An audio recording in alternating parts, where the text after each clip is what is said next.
Prologue. What if you're not broken, just brilliantly wired? What if the very traits you've been told to hide are actually signs of profound psychological genius? Stay with me, because what you're about to uncover may forever alter the way you see yourself, your struggles, and your purpose. Over a century ago, renowned psychoanalyst Carl Jung embarked on a journey to decode the complexities of the human psyche. Through decades of inner exploration and cross-cultural research, he discovered something both radical and astonishing. Some people, perhaps you, possess a form of consciousness that's far more evolved than the average mind. Jung called it differentiated consciousness. It isn't just about being different, it's about perceiving and feeling reality at a deeper, more nuanced, and often overwhelming level. And here's the twist that most people never realize. Individuals with this rare wiring often spend much of their lives believing there's something wrong with them. But what if the opposite is true? What if your intensity, your pain, your isolation is evidence not of dysfunction, but of depth? Let's begin peeling back the layers of this extraordinary truth, because what you are about to read may just reframe your life, past, present, and future. Section 1. The hidden power of emotional intensity. You don't just feel, you absorb, you embody, you transmute. Have you ever been told you're too sensitive, too emotional, too intense? You might think of this as a flaw, something to suppress. But Carl Jung didn't see it that way. Jung observed that a small percentage of people possess what he called affect-toned complexes, clusters of emotionally charged experiences that don't simply reside in the mind. They live in the entire body. In you, emotions don't knock politely. They crash through the door and flood every room. While most people wade in emotional shallows, you dive into psychological oceans. Your joy isn't casual, it's transcendent. Your sorrow isn't passing, it's soul level. When others move on, you're still processing, still feeling, still trying to understand the meaning behind the pain. But society rarely knows what to do with this kind of intensity, so it mislabels it. You're called dramatic when you're actually perceptive. You're told to let things go when you're holding space for truths that others don't want to face. You're labeled unstable when, in fact, your emotional radar picks up on frequencies others can't even register. This isn't instability, it's emotional refinement. Jung believed that your depth of feeling is not just a personality quirk, it's an evolutionary signal. You're the emotional equivalent of a high-frequency instrument designed to detect psychological truths that others overlook. And here's where it gets tricky. Emotional sophistication versus social conformity. You've likely been asked to tone it down, be less intense, or not make everything so serious. But Jung noticed something fascinating. When emotionally deep people suppress their natural complexity, they don't become more stable. They become divided, fragmented. He called this psychic splitting, that inner fracture, the one you've probably felt. It's what happens when your authentic emotional reality is forced to live in the shadow, while your public face conforms to social norms. This split leads to burnout, anxiety, even depression, because the moment you disconnect from your emotional truth to fit in, your entire psyche begins to rebel. You're no longer living from your center, you're performing. And that, Jung believed, is the root of true neurosis. Section 2. The relentless drive to understand. You don't just ask questions, you pull back veils. From a young age, you probably noticed it. Your mind wouldn't stop asking why. Why do people lie to themselves? Why do we tolerate injustice? Why does no one else seem to notice how fake this all feels? For most, surface-level explanations suffice. Not for you. Jung saw this relentless questioning not as rebellion, but as psychological integrity. He believed that people like you are born with a highly activated thinking function, one that can't accept illusions, half-truths, or comforting stories that don't add up. You don't just observe, you investigate, you deconstruct. You've probably made others uncomfortable without meaning to, just by asking a question they weren't ready to face. Your need to know isn't just curiosity, it's survival. You sense that something more real lies beneath appearances, and you're determined to find it. Jung called this the transcendent function, a mental capacity that bridges your current reality with the deeper truths that haven't yet surfaced. And here's the paradox he warned about. The clearer your insight becomes, the more isolated you may feel. The painful cost of seeing clearly. Your perception doesn't just reveal truth, it dismantles illusion. So people may call you cynical when you're simply honest, negative when you're being brave, unsettling when you're naming what no one else dares to name. And this hurts, because all you're doing is being truthful. But Jung discovered something profound here. People like you often operate with what he called prophetic consciousness. You see not only what is, but what's coming, what's out of balance, what's not sustainable. This kind of vision isn't a burden, it's a responsibility. And that responsibility is to stay curious, not in anger, but in service to truth. Because while many retreat into the familiar, you continue to step into the unknown. And in doing so, you open doors that others don't even realize exist. Section 3. The Trial of Fierce Independence. You didn't choose solitude, you survived your way into it. If emotional intensity is your internal world, and curiosity your mental world, independence is your social armor. You've likely felt alone, not because you wanted to be, but because you had to be. Jung noticed a pattern among emotionally and intellectually advanced individuals. They often experience early adversity that forces them to mature faster than others. To protect themselves, they develop fierce independence. But here's what Jung emphasized. This isn't a defensive wall. It's a developmental milestone. He called it individuation, the lifelong process of becoming your true self by separating from social masks, inherited roles, and collective delusions. You didn't build independence out of spite. You built it because relying on others felt like walking on a tightrope over quicksand.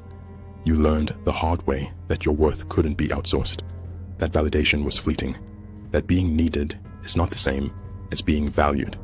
So, you chose to belong to yourself. But this strength comes with strange consequences. Attraction and threat. The social dilemma of the individuated. Your completeness can feel magnetic to some and threatening to others. Jung observed that people often respond to individuation in polarizing ways.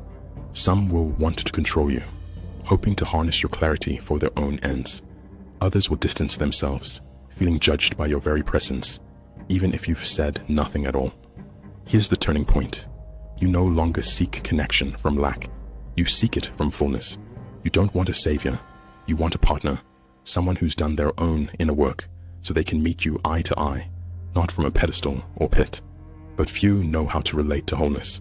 So, yes, your solitude may grow, but it also becomes your sanctuary, the place where you remember your own voice, your own center, your own rhythm.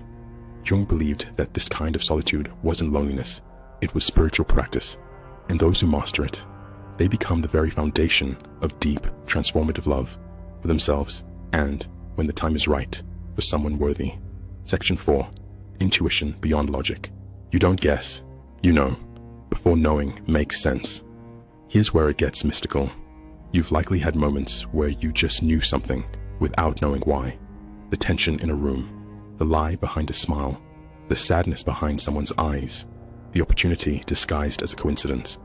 Jung identified this as intuition, not superstition, but an authentic psychological function. It's perception through the unconscious.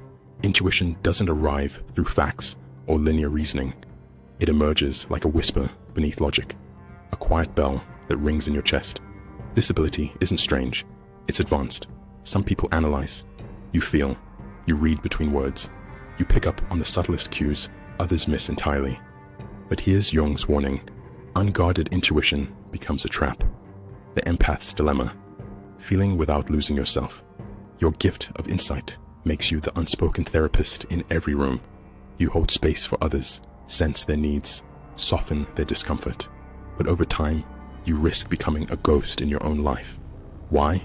Because while you're busy tuning into everyone else's frequencies, you forget to check your own signal. Jung called this unconscious identification. You become so fused with others' needs and stories that you slowly lose track of your own. The solution? Psychological boundaries. Not to wall yourself off, but to remember. You can sense everything, but you don't have to absorb everything. You are not here to rescue the world at the cost of your center. Jung believed that highly intuitive people, when properly grounded, become not emotional sponges, but luminous guides. And that shift begins with reclaiming your own presence. If you've seen yourself in these first 4 signs, emotional depth, relentless questioning, fierce independence, and heightened intuition, know this: you are not too much. You are profoundly wired for truth. Carl Jung believed that individuals like you represent the psychological edge of evolution, the ones helping a mind that moves differently. For most of the world, stability is found in predictability, routines, expectations, consensus. But for those carrying rare psychological traits, whether high sensitivity, intuitive abstraction, emotional intensity, or moral idealism, the mind rarely rests on the surface. It moves differently, faster or deeper, often both, not out of superiority, but necessity. The world feels louder, closer, heavier. Ordinary stimuli might land like thunderclaps. Simple conversations may require translation, and what others call overreacting is often a form of internal survival. These individuals don't just feel, they absorb. They don't just notice, they interpret. Their thoughts are layered, often nested within unspoken contradictions. And because they process more, they also bear more. Their minds don't default to just coping. They default to, what does this mean, and how do I contain it? Rare traits bring with them invisible architecture, an internal cathedral of awareness that most never glimpse. But such depth comes with weight.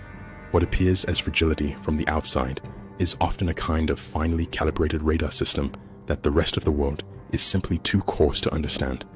And so, a paradox arises. Those with the most intricate emotional landscapes are frequently the ones most misunderstood. They live among others, but feel apart.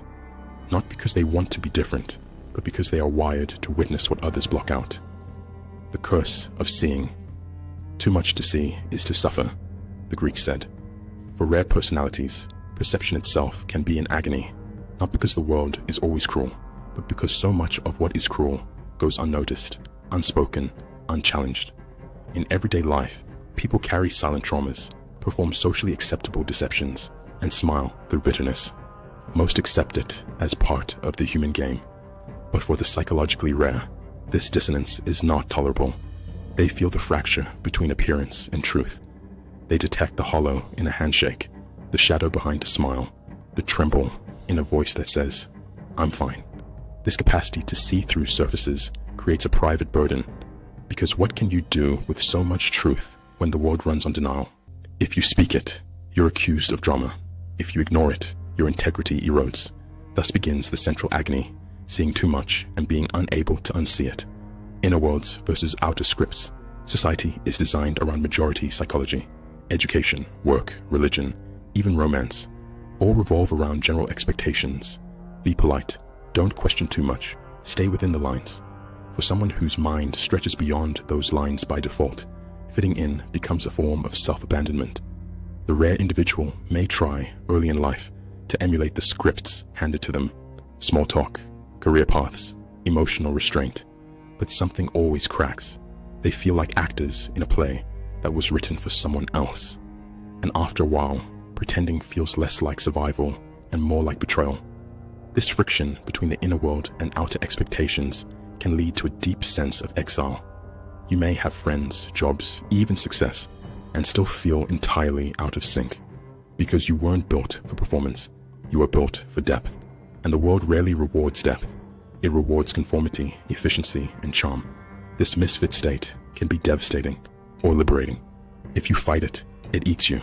If you honor it, it transforms you. But the choice often comes with pain. Trauma as tuning fork. Many rare individuals are shaped not just by temperament, but by early experiences of abandonment, betrayal, or emotional rupture. In Jungian terms, trauma becomes a kind of tuning fork. It sharpens the psyche, makes it more attuned to what others miss. But this tuning comes at a cost. Hyper-awareness of danger can mutate into hypervigilance. Early rejection may birth a lifelong sensitivity to tone, context, and hidden agendas. What begins as survival becomes identity. You become the person who just knows when something is off, who can't stop thinking, who feels too much. The world often punishes this awareness. You're told to stop overanalyzing, to be more positive, to toughen up. But that advice misunderstands the root. This isn't about choice. It's about how your nervous system has been sculpted by experience. To be rare is not just to have rare thoughts, it is to carry a nervous system calibrated for nuance, tuned to the emotional static that others drown out.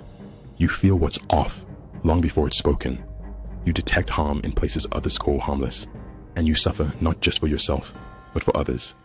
This is a kind of moral and emotional synesthesia. You taste cruelty in voices. You hear grief in laughter. You see longing in indifference. And the sheer complexity of this awareness becomes a psychological burden few understand, the burden of heightened awareness. Many individuals with rare personality traits possess what could be called cognitive echolocation. They pick up the emotional frequencies that others don't even know they're emitting. It's not just empathy, it's an involuntary tuning into undercurrents of dishonesty, repression, or emotional ambiguity. This can be both a gift and a curse.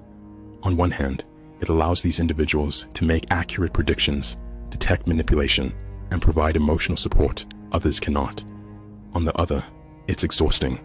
Imagine being unable to walk into a room without sensing the silent heartbreak of the woman at the corner table, or the desperate ambition of the man talking too loudly at the bar.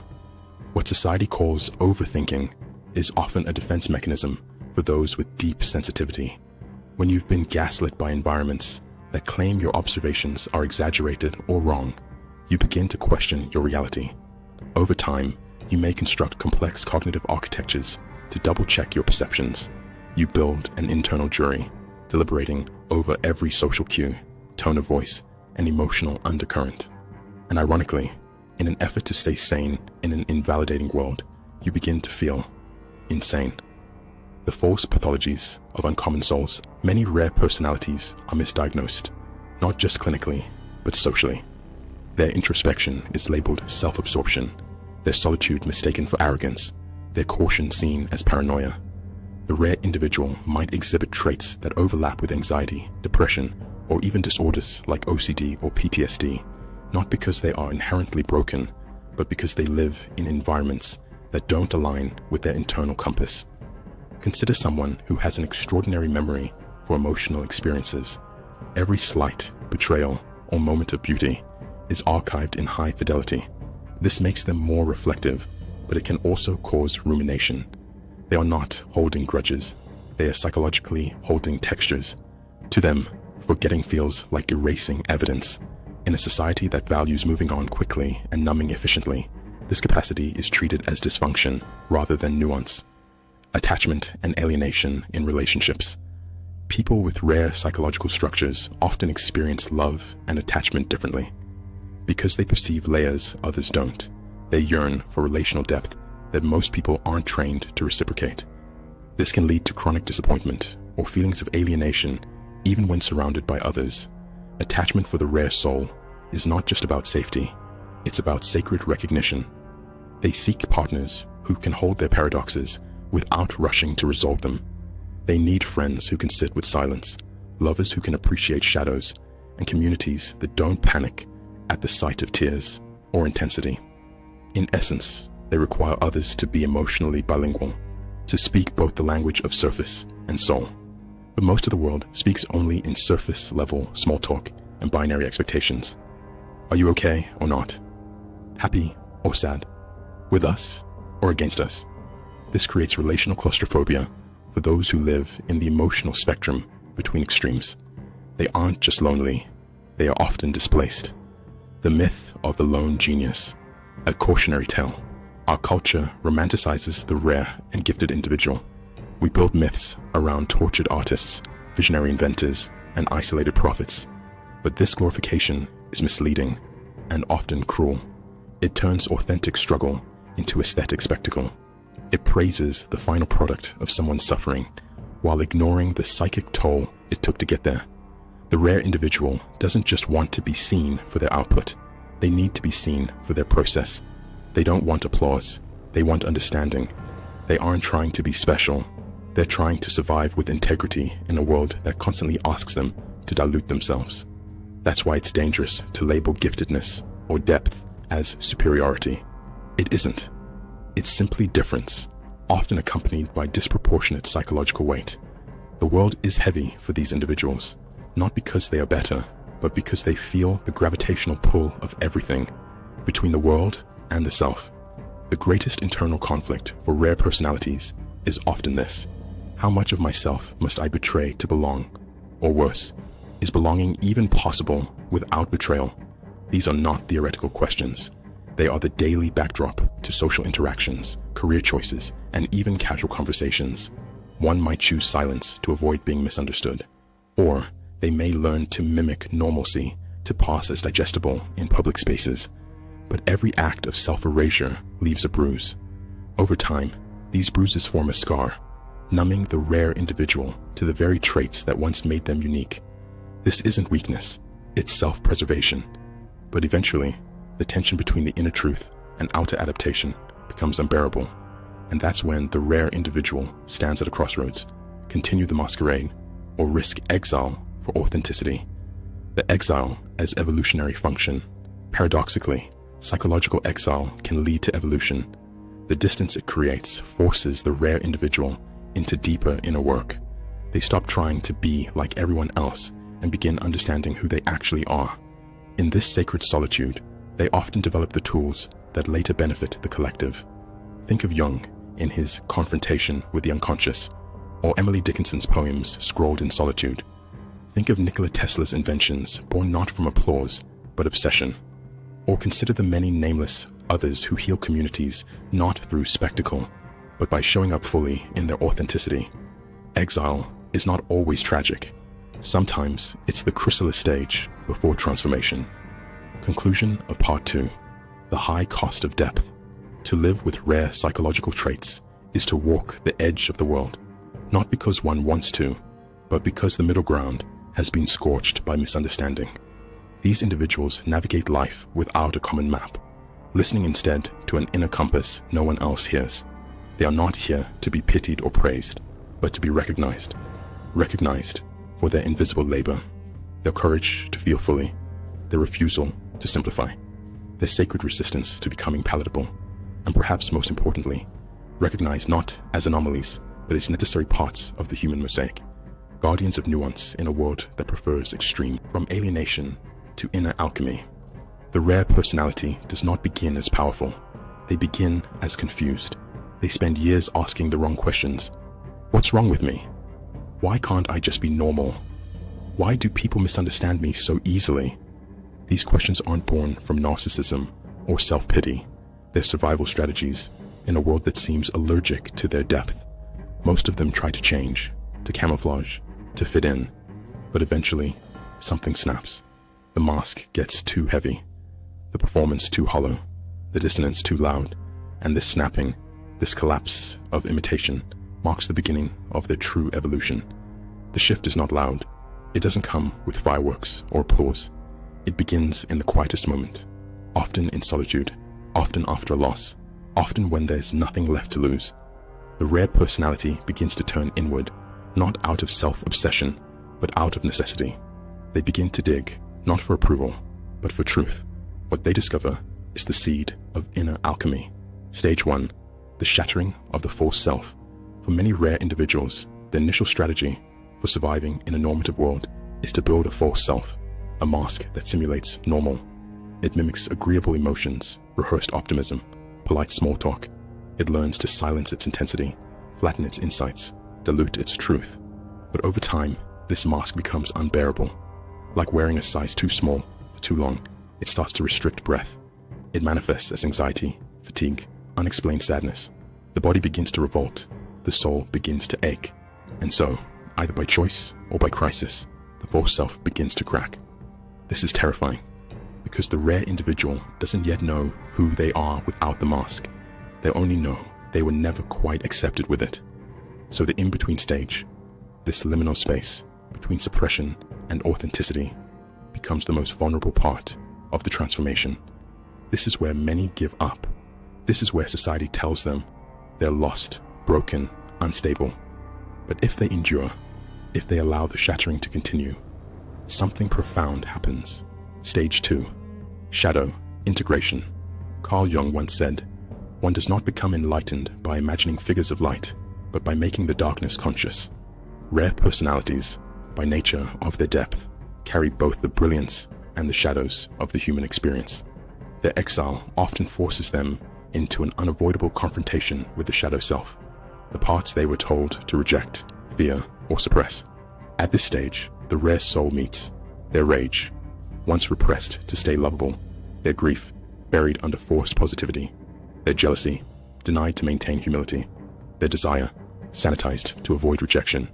But instead of exiling these parts further, they begin to listen. They begin to learn that their rage contains boundaries, that their grief holds wisdom, that their jealousy points to neglected dreams, that their desire speaks the truth of their longing. This is integration, not becoming someone else, but becoming whole. The world teaches us to divide. Good, bad, strong, weak, right, wrong. But evolution requires us to hold contradictions, to be paradoxical, and still belong to ourselves. Stage 3. The emergence of psychological sovereignty. Once the rare personality stops outsourcing their sense of self to the approval of others, something extraordinary happens. They become sovereign. This doesn't mean arrogant, it means self-led. They no longer ask, "Is this okay?" They ask, "Is this true for me?" They stop chasing belonging in places that require betrayal. They stop apologizing for being too much, too deep, too quiet, too sensitive, too intense. They realize they are not too anything. They are exactly what they were meant to be. This is when the rare personality begins to glow differently, not because they're performing, but because they're finally aligned, and others notice. Some will still reject them, but some will be magnetized, because authenticity is contagious. It awakens the sleeping parts in others. The rare soul's role in collective evolution. Rare personalities often carry capacities that societies don't yet know how to value. They feel too much in a world that rewards numbness. They see too much in a culture that profits off distraction. They think too much in a system that demands blind conformity. But this very too muchness is the evolutionary edge. In every era, the world has relied on outliers to stretch the limits of what's possible. Philosophers, mystics, artists, rebels, healers.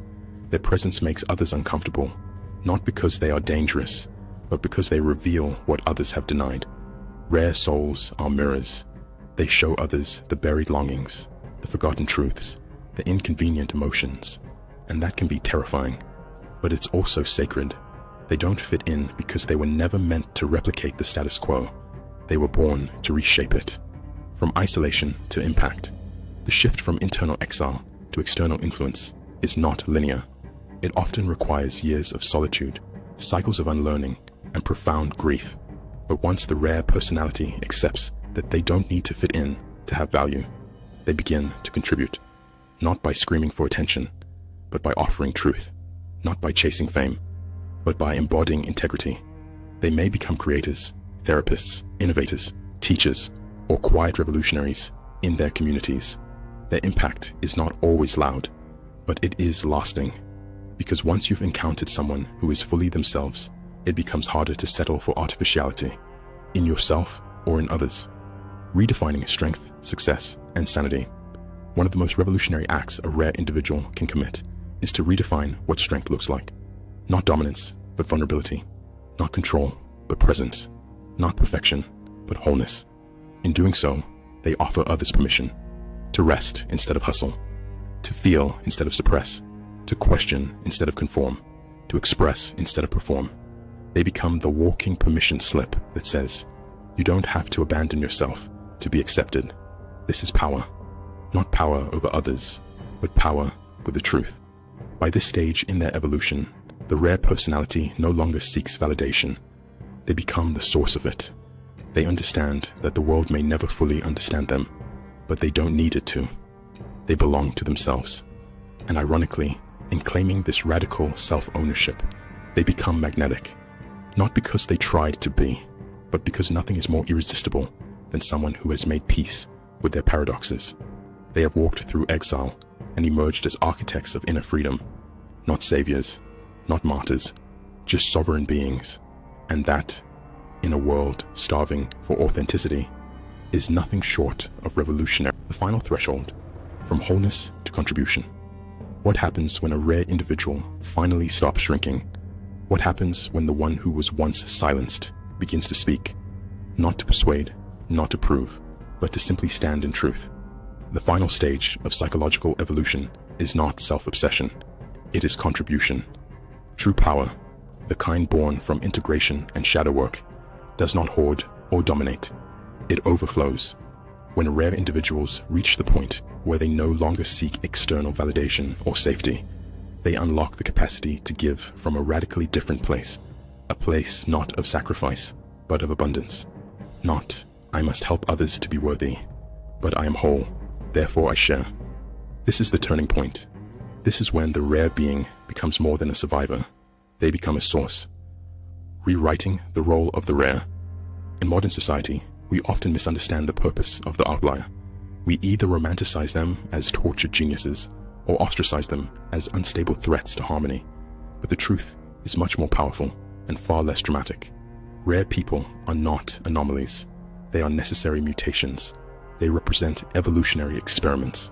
Their nervous systems are more sensitive, their cognitive patterns more complex, their emotional range more expansive.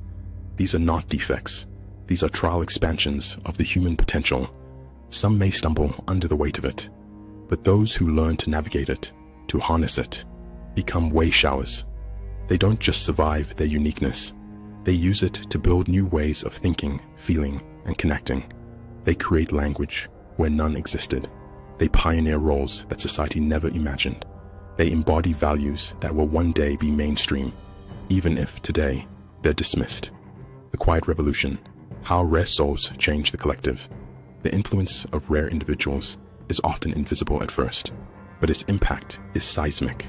A child who grows up watching a non-conforming parent speak their truth learns it's safe to be real.